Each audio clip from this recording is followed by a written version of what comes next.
And we're back. And Mike's tying his shoe. Tying my shoe. All right. We're here with Mr. Patrick Kaleta and Ms. Maddie Elia. Hi, guys. Welcome. Hey. Thanks for coming out to Riverworks. My pleasure. Did you guys survive the rain today? Where were you? Yeah, we stayed inside. I think Maddie was on her second nap of the day, and Me too. you know, just out doing work. Just a working man now. Yeah, he was working in the rain. Not outside.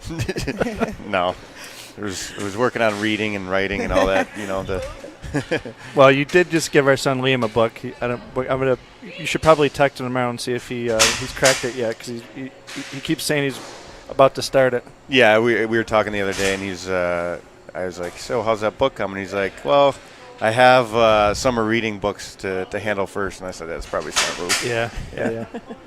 All right, so let's reset to when you guys first started getting involved in the 11-day. We did our original event in 2017, and then after that, you guys both have played, right, ever since the community shifts? Yes. Yeah. Yes. So So the first year was tough. I think I was coming off retirement or still training to hopefully play, so I couldn't take part of that. And then the following year was, we were talking about throwing together something for the top fundraisers and giving, people the chance to play against people they've watched growing up, and male, female. And I think overall it's been pretty successful for that last game for the past couple of years. yeah, it's been really good. Because you guys do that, our teams vie to play against you, which I think is so cool. And having the Buffalo Beauts be a part of that with the Sabres alumni is something that they love to be a part of that. So Yeah, and having Petey, you never know what Petey's going to do. So having him on your squad is something. The wild card. Yeah, you raise money to see what's going to happen there. Well, last year, if you recall, he ran somebody over. Oh, absolutely slaughtered somebody it was right 2 at the years circle. ago. It was 2 years ago. 2 years ago? I think it might be both years in a row. I But don't remember that. On accident. yeah, an accident. I remember Petey hit someone. Yeah, that's what we're talking. I thought you said you. I thought No, Andrew. No, Andrew did. Andrew did. I've contained myself. I'm a goal scorer in this event. But Petey, yeah. Yeah. And then once you give him the stripes for refereeing the first game too. That's why Bill Chef Lucas was the highest PIMs, because he just look yeah. at him wrong and he'd be like, Yeah. 2 minutes, Yeah. unsportsmanlike conduct. But yeah, no, Bill is he's grown on me. We're part of the winning tournament there for golf, and he was the captain of our team, and we crushed it. Yeah, you did. When you first said he was my teammate, I wasn't too thrilled. I'm like, oh, geez, here we go. But we bonded together. We came together as a group, and we let everyone else know. Yeah. You guys hid marshmallows all over the golf course. Yeah, we were playing mind games. Like, that was So part of one our of the stuff. guys that was in your foursome, he's Jason's watching YouTube live here while we're talking. Greg Belliati was one of your guys. Yeah. So he was saying hey, and then Andy Toquez, who was one of our original guys, Andy got into the bourbon or something early, and he said that he's going to donate $25 for every interview. So we start picking out people from the ice. But we have Maddie and Pat, so that That's should right. be $50. Yeah. 50. That's a solid $50 bill. Hey, you better buck up. Buck up. So I don't know how many people know you, Pat, because of the Sabres, and you're always around the community doing things. You've got your own foundation. How did youth hockey take you up to the pro level in a few sentences? Sure. I started off playing for the Hamburg Hawks all the way to my first year Pee Wee Major. Second year Pee Wee Major, it was time to move over a little bit to whether it be competition or it was just time. Went over to West Seneca, finished my youth career with West Seneca Wings. In the meantime, during midget years, I went to high school at St. Francis for 2 years, and then from there drafted to the Peterborough Peats. So it was NWHL? Yeah, it's pretty straightforward for me with Hamburg, Hamburg Hawks, West Seneca Wings, and they weren't the best. We didn't have essentially the best team at that time. It was Regals and Depew. Had the likes of Tim Kennedy, Chris Mueller, Nick Tuzzolino, Nick Schaus, like all those guys sort of thing. But that was good. It made for a solid rivalry, and we weren't that bad, but we could compete, and. Did you play 4 years with the Peets in the LHL? Yes, so I played underage year, then 3 years after, and then soon we went to the Memorial Cup my 4th year, and at that point I was able to sign for the Sabres. So I signed for the Sabres. Then 20 years old, went to Rochester, played. I don't even know how many games for Rochester, and then 7 for Buffalo that first year. Yeah. So it happens pretty fast once you get going, and you're on the right path and you do things the right way. It can happen in a hurry. So kudos to Peterborough and my family and all that kind of stuff to preparation and preparing you for something like that to happen. Yep. So cool to have you from Western New York and able to come through Hamburg and then West Seneca and then it's pretty cool. For even the learn to play or even now the junior Sabre stuff.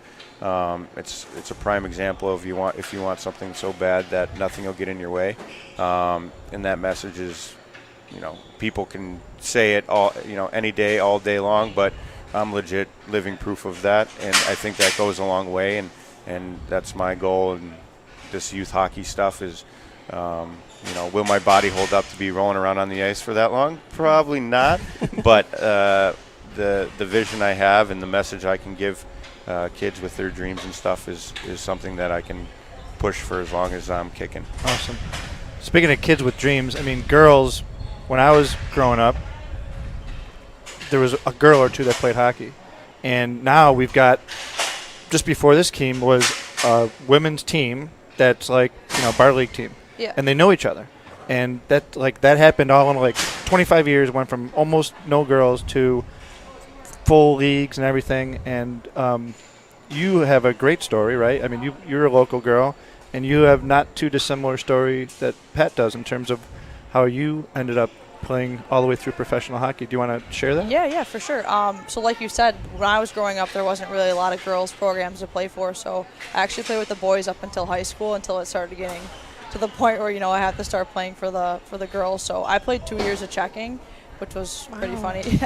I think the guys would target me. How often would you check? I think a lot. That's why I was so aggressive now. Yeah, I was really tall for my age, and all the boys were a little bit smaller. So, I would get after it a little bit with the checking. But, so I played for the Purple Eagles, and then I went to Nichols, so played for Nichols, and then played Bison's girls, and then I went to college at Boston University, played 4 years there, and then I went and played for the Beauts for 2 years after. So, pretty fun experience.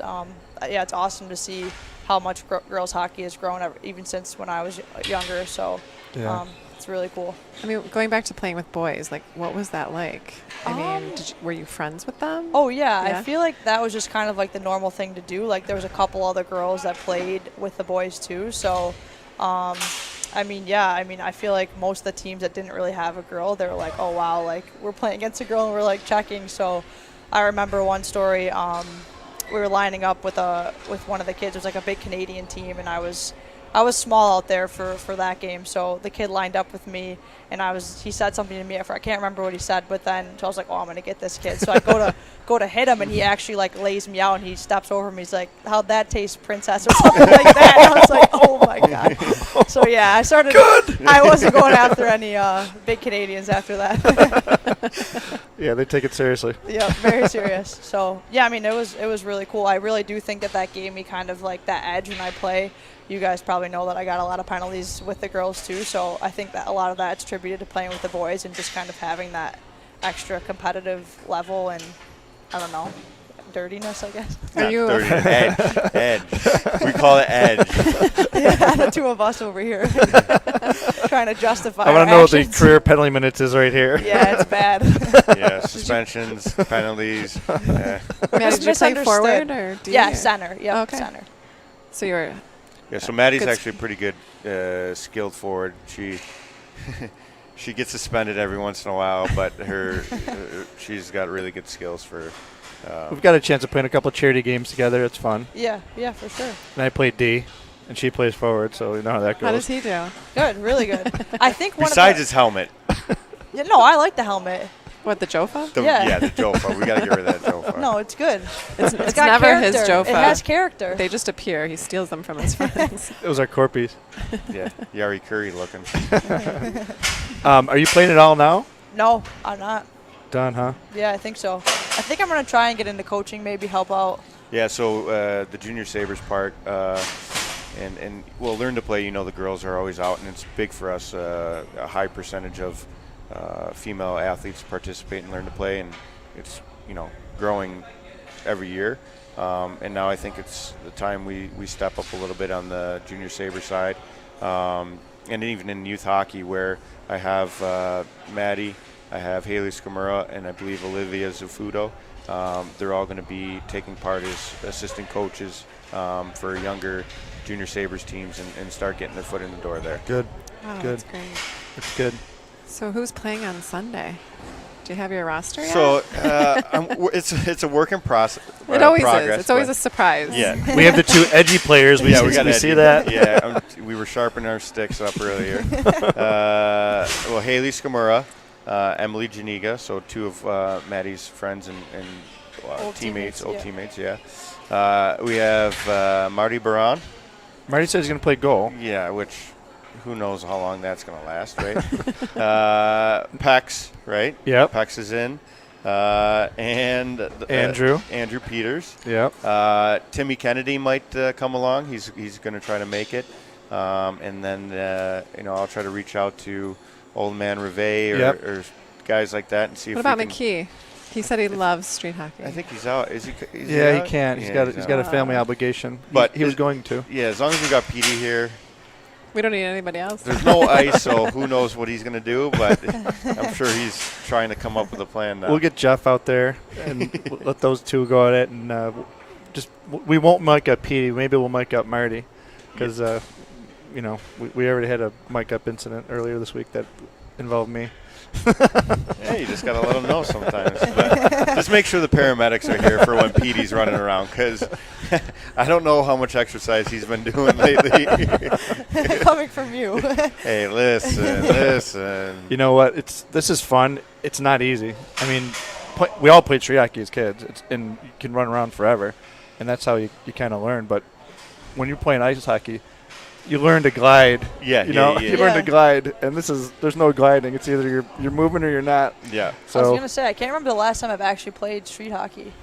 I don't even know if I really played that much as a kid. I feel like I was always the one that was so nervous of like getting high sticked or something, so I just was the water girl. And then out in Angola, we didn't even have our driveway is made out of stone. So Chris and I, we didn't play a whole lot of street hockey. So is your brother going to play? I don't know. He's welcome to. I can ask him. Yeah, he's I'll ask him to see what he's up to. I'm sure he'd love to, but we play with Cooper, but that's pretty much it. It's knee hockey and. Coop's not old enough to start playing yet, is he? No, he's starting to understand a little bit. So he loves goalie, which I'm hoping he's not a goalie, but he loves goalie. So he'll put the helmet on and get the pads on, but you have to shoot the ball at him, obviously. But he loves hockey. He just I don't think understands the concept of it yet. Yeah. And then throughout this whole COVID period. We haven't been able to get on the ice and actually start learning and that sort of stuff. Yeah. So. He likes the goal horns. Oh, boy. He dances around to the goal horns. Yeah, he goes around and, Alexa, NHL goal horns. All right. I called you the other day. We were talking about something related to youth hockey, and he was in the background all fired up. Uh-huh. And you're like, I got to call you back. Yeah, so he's at that age. He's about 3.5. So this past half a year, his personality has grown. Like, it's amazing what some of the stuff that comes out of his mouth. Like, give me a second. I'm like, whoa, dude, what the heck? Like, all right, Mickey Mouse Clubhouse will be back on in a couple minutes here, dude. Relax. Just wait. I know. Like, yeah. Well, you get to see it firsthand. A lot of your players, by the way. So Liam's got a bunch of guys that most of them because you've either coached them or been around them. They were playing the other night. They actually had the highest score. That was 41-40. Highest scoring game. Carter's team. And then Carter also played 2 sessions. Okay. Carter and the Dust Collectors. Mm-hmm. Yeah. So that guy. Carter. hopefully he's not tuning in, but he's a player on our team that is like the perfect teammate. So it doesn't surprise me that he does all that stuff, but we are very proud of what he's done as a 14, 15-year-old, even years prior, with the amount of money he's raised for something. And it's I amazing. think I think you guys are grateful for him and realize that having guys on board like that is just going to make our community and stuff better. Yeah, and he got to golf with us. Unfortunately, he got to golf with me, but he got to golf with us, which was cool because he was really the only kid in the whole thing. Yeah. But we should probably talk about golf a little bit because you've got some bragging rights. Yeah, we took down the first tournament or the first championship, and my first championship I think in a golf tournament ever. But like I said, at first I saw the teams, I'm like, oh no. And Pex is, how Pex is, he's really good. So I'm like, not a chance we're going to be coming close. That was me and Carter there. Yeah, so if you see my team roll up and you're like, those guys won, they were cheating, but well, we're talking to all the talking to the players ahead of time, all you guys, you and Jay and Martin, and you're making some predictions, and everyone was like, oh, Peck is going to win because he's a golf freak, and then Pekka left very soon after the golf outing was done. If you see a ball that goes into the water that I hit, it was because I didn't want to hit the drone. Yeah, that happens a lot, I heard. Yeah, look at that. That's a good style right there. Well, speaking of style, there's going to be a picture up here. You took some razzing that day, I think. I did a little bit. Yeah. I'm used to it. I think I might be one of the youngest Sabres alumni ever with being a retired athlete at 29. So the old guys like to, treat me like they're kids and make fun of me. So I expect it sort of everywhere I go. Where's Justin? There's Team Kaleta. There it is. Wait, Here we go. Here we go. Here's Patrick's team. Oh, yeah. That wasn't good. That wasn't Those good. two look really That short. wasn't good. Did you see my calf muscle, though? That was a bad call. Yeah, when Blazak's in front of me, making me all nervous. No, does I mean, that. The shorts were. Yeah, Oh, those they're are the shorts. those look Those the really shorts? short. Those are Yeah. shorts. So listen, look at those. Look at those things. That's good. That's how we roll. That's like a J. Crew model shot right there. I'm surprised his shirt that's tucked in isn't coming out the bottom. Easy, man. Easy. Well, at the end of the day, you got the last laugh because you guys came first and you tied actually with Pekka's team, and then we had a putt off at the end of it that eventually we'll show. But Mike, of course, he put his golf clubs away and he's like, oh, he golfs righty, but he putts lefty, and his excuse is that he didn't have his own putter. Otherwise, he would have won the putt off. But I would rematch, say rematch next year. Yeah, he's gonna train and make sure he takes me down. So I expect to lose, but we'll see what happens. Do you want to talk about youth hockey at all? I mean, you got a few things going on with youth hockey. Yeah. So for me, learn to play. It's just a lot of it is navigating through the COVID stuff, making sure we do things the right way, the safest way, and on top of it, not have parents want to come after you. So learn to play. We're trying and hoping, and we're very optimistic that we'll be able to have it this year. It might be a scaled-down version, but regardless, we're still going to try to do that if possible. And how does that work in terms of participants? Can anybody sign up? Is there a fee to it? How does it work exactly? Yeah. So last year, for example, we had right around 750 kids. Wow. 12 rinks, I believe, in total. And you can sign up through the website, and obviously promotional stuff at Sabres games and all that kind of jazz. But you sign up, and it's $150 for 8 ice sessions and equipment head to toe. Wow.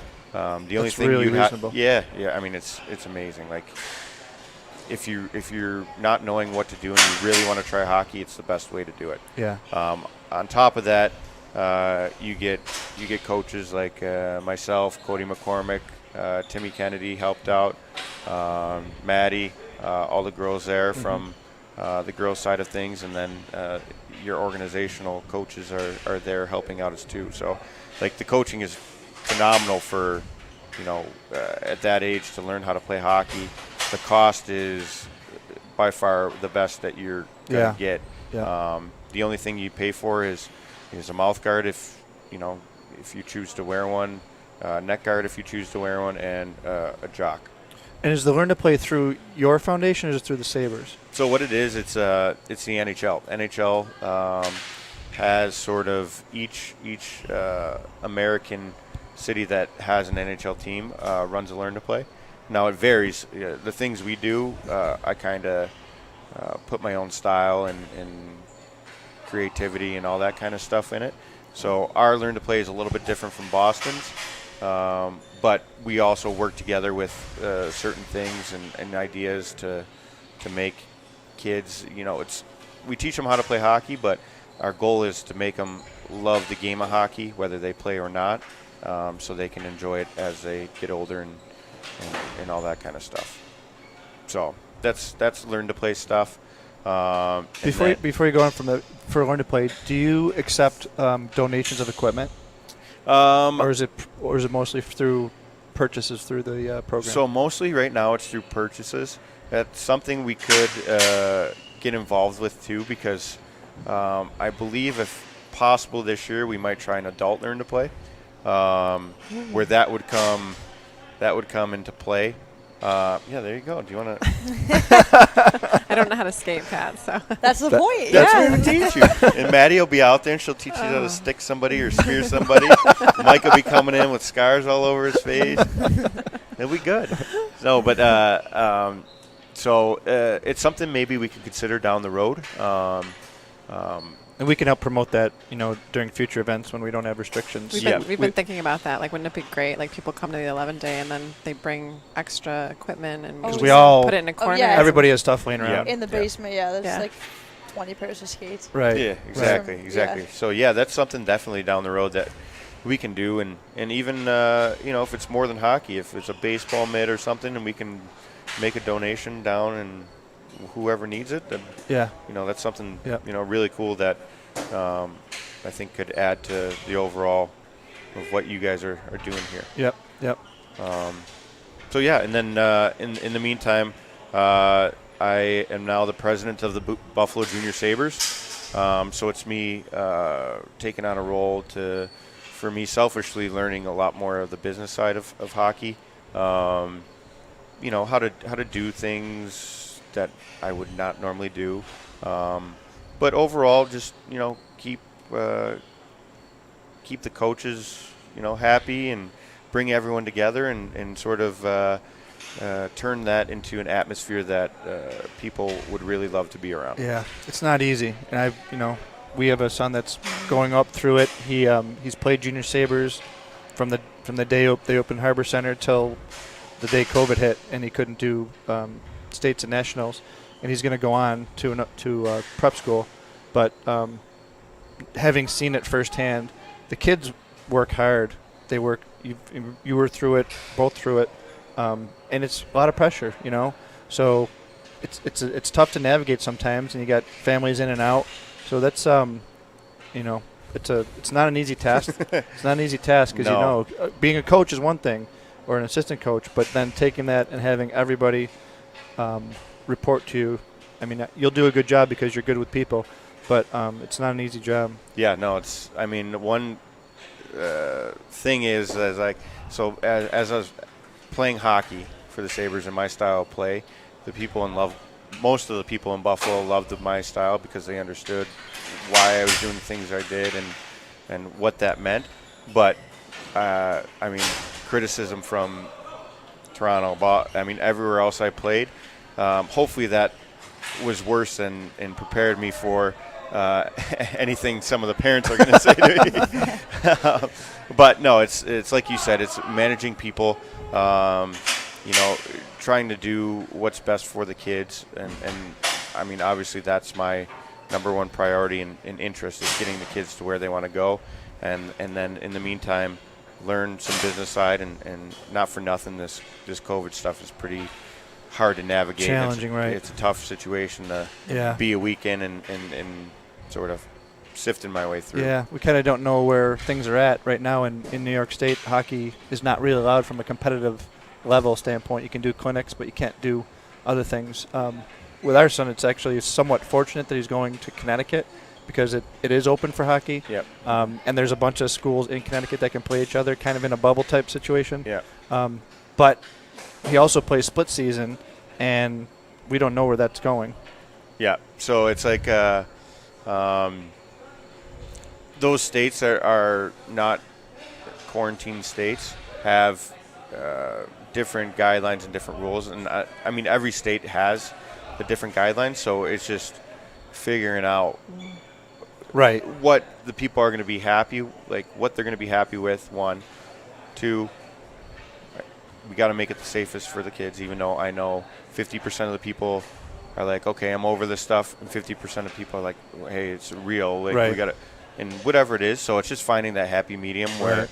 hey, we might not like this outcome, but it's we get why he's doing it. We understand why they're Right. thinking the way they are. Right.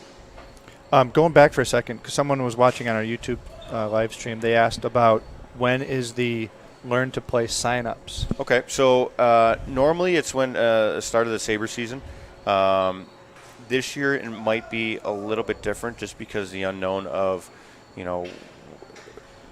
Learn to Play in general, and 2, sort of Sabres and when we could promote it and when we can throw the sign-ups on the website. But normally it's sometime in September, so we'll try to be active with social media and stuff to let everyone know, and local rinks that we work with to make sure that we do a good job to make sure we don't miss anybody. Yep. And did you want to talk at all about your foundation? Sure. It's the HITS Foundation. Stands for Helping Individuals to Smile. I believe this is 11 years. We were supposed to have our 11th golf tournament, but we we couldn't do that, obviously, because COVID and the golf course and all that kind of stuff, which is fine. But what I like to do is anybody, anywhere, any place that needs help, if I can, I would like to help them. So it's been anything from instances where maybe a parent has passed away and they can't afford to play a sport, so we hop in and we pay for their sports. We've had a little guy who needed a prosthetic leg to play hockey. We bought him a prosthetic leg to play hockey. We've had Christmases, we've had donations, we've had all different kinds of things, and sort of the past 10 years, 11 years, I like to do those things sort of under the radar. Right. And it's good to, you know how it is. Sometimes it's like, hey, great job, and okay, I'm doing things the right way, but it's not what it's about. It's when you go see somebody in the hospital and you see the smile. That's what it comes down to. Amy, well, I got to see a little girl named Summer. She got a pool through a Make-A-Wish, much with some of the money we raised, and then Amy also got to see another kid that was Camp Good Days, right? Mm-hmm. And we featured him here, and that's like, you know what I mean? You don't need anything more than seeing their smile and what it does for them. Yeah, and Maddie's recent has been involved in helping out with that stuff too. So I think the people that understand why you do things like that get it, and it's really hard to do. I mean, you guys know firsthand. Like, I had my buddy Sebastian over to my house because he wanted to see my Lego room because he was big into Legos, and he's since passed away. So now I help out with the delivering Legos whenever they can to hospitals and stuff like that. It's a hard thing to do, but if you can help kids in their situation and make them happy and give them a smile on their face, then that's all that anybody really. Yeah. That's what it means. Mm-hmm. Yeah. Well, you guys are awesome. It's always fun to have the alumni and the Buttes alumni because with our event now, it's cool. There's girls and women and men and so we run the gamut. So having you and your teammates and former teammates involved, it means a lot. It adds an element to it, and these knuckleheads are always putting people's smiles on people's faces, which is great. Petey wind him up and watch him go, and Marty's the nicest guy I ever meet. Marty's on the video watching. He's commenting, talking about. He's talking about how he met he was at the post office and he saw someone with a shirt on. So he's, I guess my point is, it's awesome to have you guys involved because it means a lot, and it means, as you started the show out, people love to play against and with people that they've see on TV playing at the highest level. So you guys really add an element that really boosts our success. Yeah, and I'll speak for Maddie because she's been talking a whole lot lately. No, we from being from Buffalo and seeing an event like you guys have grown and put on, it's special for us to be a part of it. So yeah, we are a part of it and bring an element, but you guys are the ones that drive it, and you guys are the ones that do all this great stuff for the community, and we really appreciate it. So yeah, hopefully I see you Sunday, and I'll hopefully knock you out. But right now you get lovey Pat, so it's rare. It's really rare. So yeah, soak it in. But no, thank you guys. We really you. appreciate it. Yeah, I always feel bad for Marty Braun because everyone wants to score on him, and then when they do, they celebrate like no end. Yeah, exactly. You don't have to suffer that bad, Yeah, right? no, That being a goal. Yeah. Marty's he's a fat, skinny guy, so he's. Does that make sense, Maddie? Where did that He's come a fat, from? skinny guy, so he doesn't move as quick. I mean, I scored. I'm in the NHL, so how Okay. He's watching. Yeah, good. That's good. Yeah. That's good.